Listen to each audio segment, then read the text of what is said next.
Hey guys, Brian here with you once again from Raxis, and today I want to bend your ear on the subject of wireless networking and wireless security.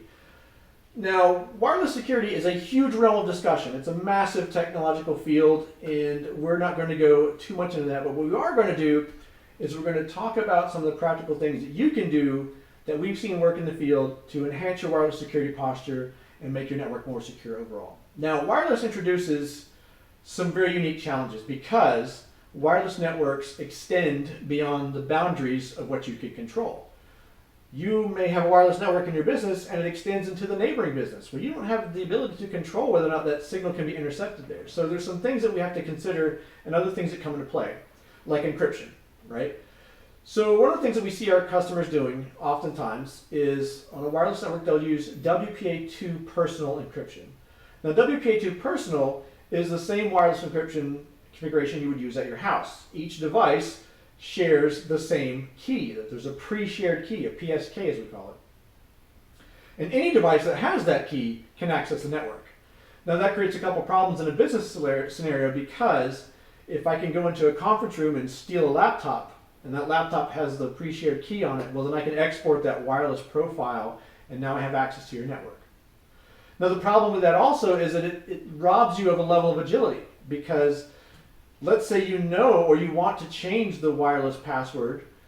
It's not such an easy proposition when you have hundreds of machines. So it's not something that can be done quickly or easily if you need to do it. So there's a level of agility that's lost when you want to manage those wireless encryption keys.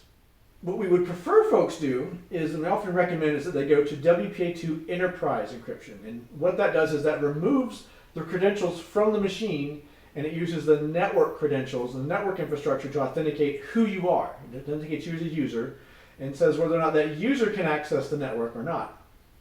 And that's much better. That's much more robust because you can manage access at the user level in a much more granular manner.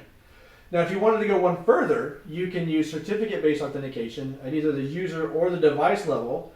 And certificates are unique to that machine or that user, and those certificates validate the legitimacy of those devices and those users to the network. And so you could, using those setups, you can authenticate with the user using WPA2 Enterprise on the network.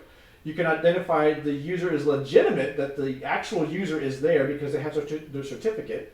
You can authenticate the device certificate so you know that the device that's being used is supposed to be on the network. It's allowed to use the network. So I would always recommend that customers at least do WPA2 Enterprise.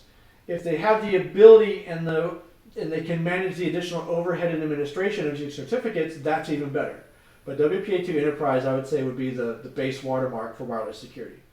Another thing that we see used is consumer-grade hardware. And there's nothing wrong with the consumer-grade hardware in a residential setting. But in an enterprise setting, it lacks certain feature sets and it lacks a level of robustness that you would expect to see to protect business networks. It lacks things like rogue access point detection. It lacks things like wireless intrusion detection or intrusion prevention. So if you're doing a business wireless network, use the hardware that's appropriate for the business. You will spend more upfront. You will pay more upfront for this equipment, but the end result is that you're not exposed on the back end to all these things that consumer-grade wireless products and routers and stuff and whatnot introduce to the environment. So with that, you guys take care, stay on the wireless networks, and be secure. Thanks.